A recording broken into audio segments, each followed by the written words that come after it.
Elizabeth, the woman who believed beyond barrenness. The Judean hills carried an air of ancient silence, broken only by the sound of temple bells in the distance.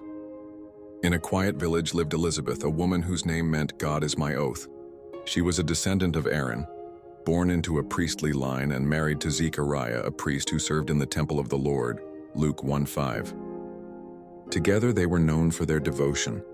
Luke records, "Both of them were righteous in the sight of God, observing all the Lord's commands and decrees blamelessly." Luke 1:6.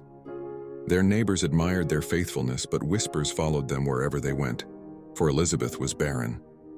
In a culture where children were seen as a blessing and a sign of God's favor, her empty arms were often mistaken as a mark of shame. Years turned into decades. Hope flickered like a dim candle. Yet Elizabeth kept her heart tethered to God. She prayed, she wept, she waited. Though her womb was silent, her worship was not. One ordinary day, while Zechariah served in the temple, offering incense before the Lord, heaven broke into their story. An angel appeared and declared that their prayers had been heard.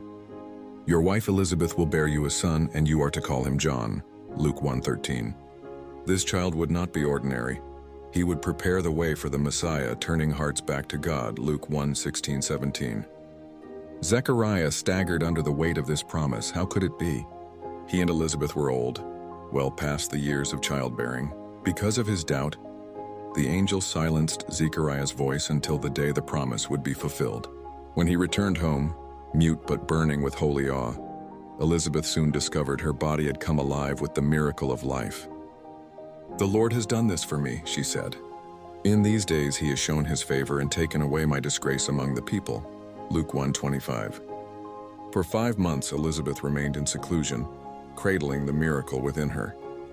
Every flutter in her womb reminded her that God's promises never expire, no matter how long the wait. Her waiting years had not been wasted. They had prepared her to steward a son destined to herald the coming king. Her faith, tested through barrenness, now blossomed into testimony. A visit from Mary. One day, her younger cousin Mary came rushing into her home. Mary's face glowed with both wonder and uncertainty. She too was carrying a child, conceived not by man but by the Holy Spirit. As Mary greeted her, something extraordinary happened. When Elizabeth heard Mary's greeting, the baby leaped in her womb, and Elizabeth was filled with the Holy Spirit. Luke 1:41. With prophetic fire, Elizabeth cried out, "Blessed are you among women, and blessed is the child you will bear. But why am I so favored that the mother of my Lord should come to me?" Luke 1:42-43. Even before John's birth, Elizabeth bore witness